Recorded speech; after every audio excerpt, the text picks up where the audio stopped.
Dawood Ibrahim drugs పార్టీలో అయితే బాలీవుడ్ తారలు పాల్గొన్నారన్న వార్తలైతే ఇప్పుడు సంచలనంగా మారింది. ఈ కేసుకు సంబంధించి ముంబై పోలీసుల విచారణలో భాగంగా కీలక అంశాలైతే వెలుగులోకి వచ్చాయి. భారత్ తో పాటు దుబాయ్ ఇతర దేశాల్లో డ్రగ్స్ పార్టీలు అయితే నిర్వహించినట్లు కూడా తెలుస్తోంది.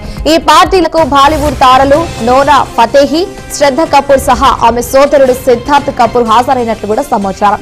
గతంలో ఓ చిత్రంలో దావూద్ సోదరి పాత్రలో శ్రద్ధ కపూర్ అయితే నటించగా దావూద్ పాత్రలో ఆమె సోదరుడు సిద్ధార్థ్ కపూర్ యాక్ట్ చేశారు. ఈ మేరకు శ్రద్ధ కపూర్, నోరా ఫతేహికి ముంబై పోలీసులు నోటీసులు ఇవ్వనున్నట్లయితే తెలుస్తుంది. ఈ వార్త ఇప్పుడు హాట్ టాపిక్ గా మారింది.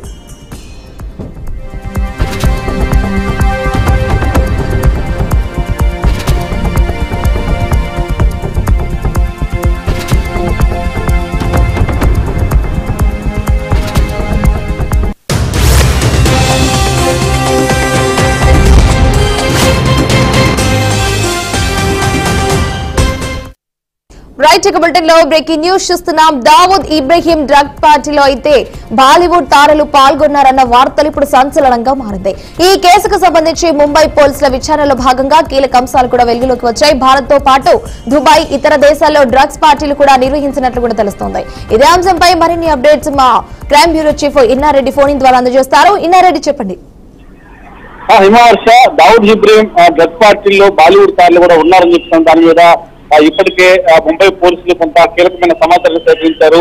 ఆ పార్టీలకు హాజరైన ఎవరైతే నోరా ఫతేహి, శ్రద్ధా కపూర్, అలాగనే శ్రద్ధా కపూర్ సోదరుడు సిద్ధార్థ్ కపూర్ భారత్ తో పాటు దుబాయ్ లో ఉన్న ఇతర దేశాల్లో ఈ డ్రగ్స్ పార్టీల్లో ఈ బాలీవుడ్ తారలు కూడా ఇన్వాల్వ్ అయి ఉన్నారని చెప్పారు. ఈ సంబంధించిన వీడియో సాక్ష్యాలు కూడా ఇప్పటికే పోలీసులు సేకరించారు.